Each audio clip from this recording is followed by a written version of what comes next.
Are you afraid of making the wrong choice, or saying the wrong thing, or taking the wrong action?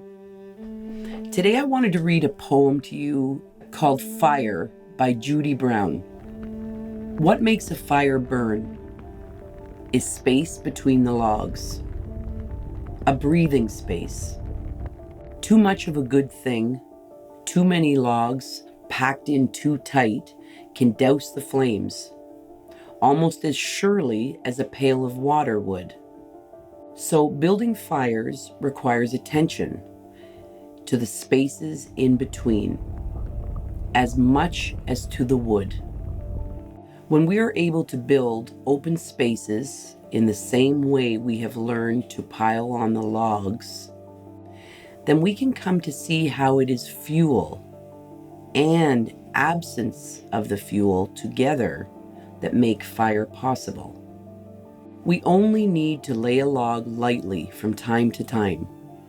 A fire grows simply because the space is there, with openings in which the flame that knows just how it wants to burn can find its way. Silence offers the space between words in our life, a pause, a momentary silence for reflection, and a soft, gentle breath of air adding life to our words. Have you given space to yourself to think? Life gets so busy. Even in the good times, we're just doing, acting, speaking, saying, running, moving, shaking, this, that. And then in the challenging times, the time that you're going through right now, it's even more hectic. And it's more important now than ever to give yourself some space. It's the space between the logs. It's the space that you give yourself now in your life.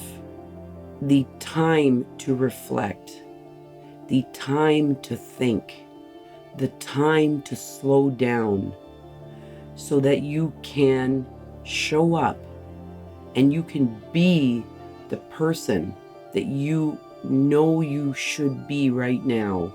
So you can look back 10, 20 years from now and say, you know what? That was the most difficult time of my life. And boy, did I handle that well. Now more than ever, you need to give yourself a bit of space to create the rest of your life rather than reacting to everything that's thrown at you. And there's going to be a lot of everything. There's going to be a lot of stuff thrown your way. There's going to be a lot of questions, uncertainty, sadness, overwhelm, emotion pouring in and out of you. There's going to be a lot of stress. There's a lot of change. Give yourself some space so that you can show up and be that most awesome person that you know you are. You can do this divorce.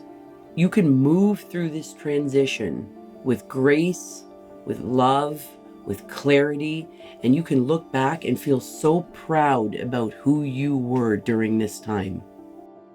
That's what I want for you. And always remember, no matter what, that you are worthy, you are loved, and you are perfect just the way that you are.